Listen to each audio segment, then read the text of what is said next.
Hey, what's up, guys? Kind of time to catch up on my reviews. Yeah, I still do those. I just haven't recorded them. Just kept my thoughts to myself. Plus, it also took me a couple of weeks to realize it. And Falling Skies is apparently done for the season. I think they said something about it on the season finale. Just really didn't process to me. Mostly because this season, spoilers for the review, I was not that interested in. Falling Skies, produced by Steven Spielberg. First season was really good. Aliens invade, and they're like, "Hey, what are we gonna do?" Kind of picks up middle-ish. They've already been in the middle of a resistance or a survival, and basically they're trying to stop their kids from getting kidnapped in this first season. It's a good tale about family, and it kind of ends on a cliffhanger, which is something that continues throughout the series. Season 2, I thought was okay. Season 3 was about the same level of okay, but this is where it started to kind of go downhill. I think that continues with the fourth season. Maybe looking back on this after the fifth season, which will be the final season, are announced, which I'm happy about. One, because like I said, I'm getting tired of this show, and two, because when shows have a concrete ending, it gives them a chance to wrap it up. And I do think the story does need kind of a wrap it up to see what happens, whether that's the humans surviving and ending the war, or if it's getting wiped out. Anyways, a conclusion will be nice for this show. But let's talk about what I didn't like about this season, and then we'll talk about some things I did like. What did I not like? One, the daughter character person who feels kind of betrayed by Tom Mason, who may or may not be her father. I'm still confused as to if she's actually part alien or if they just did something to her. But the point is that because the character ages faster, and then she's kind of given these super-ish power things, it's kind of like she's just like an outlet through the whole season, just making up the rules as she goes. When they're in danger and it seems like the second mass is about to get wiped out, hey, guess what? She shows up and helps them all out. What looks like everything's finally be okay. Hey, look, now I'm just going to decide to go crazy and kill this girl. I do like the payoff at the end of her arc. There are going to be some spoilers in this review, where she sacrifices herself, kind of connect more with her humanity, and the scenes where she does kind of realize that the bomb, or is the bomb the good guys? Another thing I dislike about this is that there's so many different alien names I need to remember now between the Skitters, the bomb, and the other one who I can't even think of what they are. I think the bomb are the good guys. So when she realized that the bad ones are betraying her, it kind of, she kind of goes destructive and evil, and I like that against them. And I do like her sacrificing herself. That was a plus for this. More negatives. I thought we were done with the Skitters as bad guys. I thought there was a resistance about them, but I guess that resistance got wiped out, and now they're putting Skitter stuff on the adult humans. I thought the aliens had already decided that they don't want to do that anymore with the humans, but apparently they do, which I just don't think that was really explained enough.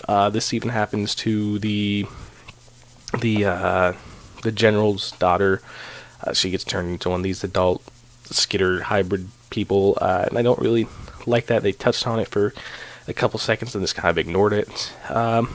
Also, the new female character that is Poe's love interest. I don't really think she's that interesting, and we really don't know anything about her. And normally, a mysterious character is, interesting. This one's not. I think they added more characters than they should have. Killed off some characters that I liked, which I do appreciate when a show does that. It shows they're not afraid to kill off people, but don't bring in new people who aren't interesting to replace them. Just either bring in interesting people or leave the old ones alive for a little bit longer. And there's just some other nitpicky things that happen through the season, which I would have to point out through the episodes, but besides that, just those main couple points. I don't like some of the new characters. they kind of cheaply made up rules for the one girl's powers, and they brought up plot points that really didn't get touched on more. Like I said, in the 5th season, that Skitter thing could come back and be really important. It just hasn't been in this season. The other big overarching thing that I didn't like about this season is just kind of it's getting too sci-fi for me. Don't get me wrong, I love sci-fi, but this kind of started out kind of like the way I feel like The Walking Dead is, where The Walking Dead is about a group of people trying to survive in a zombie apocalypse. It's not about zombies or zombie apocalypse, it's about that group of people and their relationships. In the first season of Falling Skies, and definitely in the second, when they run into the big group of people run by Terry O'Quinn, the dude from Lost, his group of people, and they were still there in the third. It was still all about the relationships of these groups of humans, where now it feels more about the resistance, about the actual aliens invading, which I don't like, because that's not really what the show was about for me. It was about surviving in this while trying to take them out, where in this one they were more like, no, we're just going to do anything to take them out, not really care about family as much, or relationships as much, and basically the only ones showing this were the Masons this season, and that didn't always work out for them. I mean, the two brothers got into fights again. I mean, come on, you're in this alien invasion, you need to stay together. I just didn't feel that as much this season, so that's why I feel like this season was the weakest so far. Now for the positives.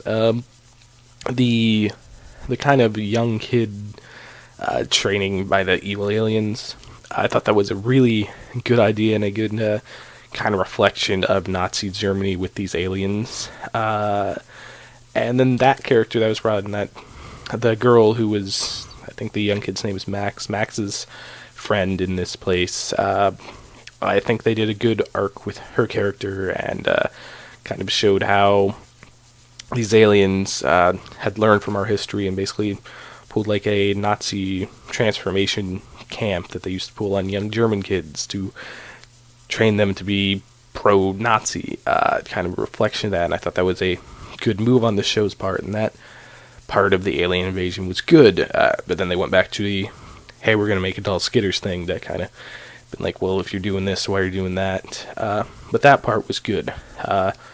Tom Mason, I think, goes through a good arc here. Like I said, it was always about his relationships with his family, but this is the first time where there's a member of his family he didn't trust. I thought that was actually a good kind of opposition to the normal Tom Mason. He learned that maybe he can't trust his wife with everything. He had to make sacrifices, and I think Tom Mason's character is definitely a part that grows in this. So he had a good arc, which is more than I could say for most of the other characters who didn't really do much. I like that Maggie gets the superpowers. I think that's her name, the blonde girl who's dating Hal. I like that now. It does cause some sort of love triangle type thing, which I normally don't like. I think it works here because the explanation that it is the spikes in the neck that are pulling them together. I think that's a good way, and having more superpowered people isn't a bad thing in my opinion. And I do like the bomb aliens, the good ones. I think they had some interesting characters. In fact, I wish we'd meant to spend some more time on them, even though they're always running off to go do other things. I like that kind of storyline thing, and I do like how this season did have kind of its. It didn't really end on a cliffhanger.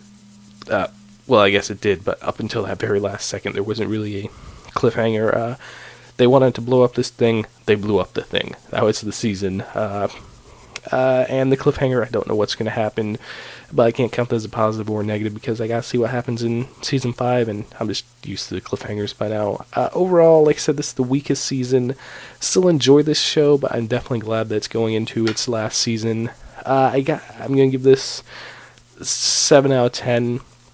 get to see. I love the first season. If you haven't checked out the first season of Falling Skies, I'd suggest it. To me, that's a 9 out of 10. That's an A for sure.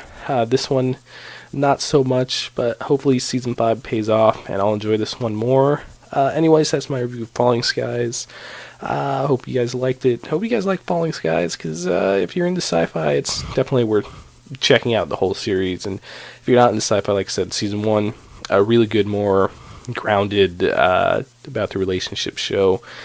Please like, share, and subscribe. As always, see you guys next time. Thanks for watching.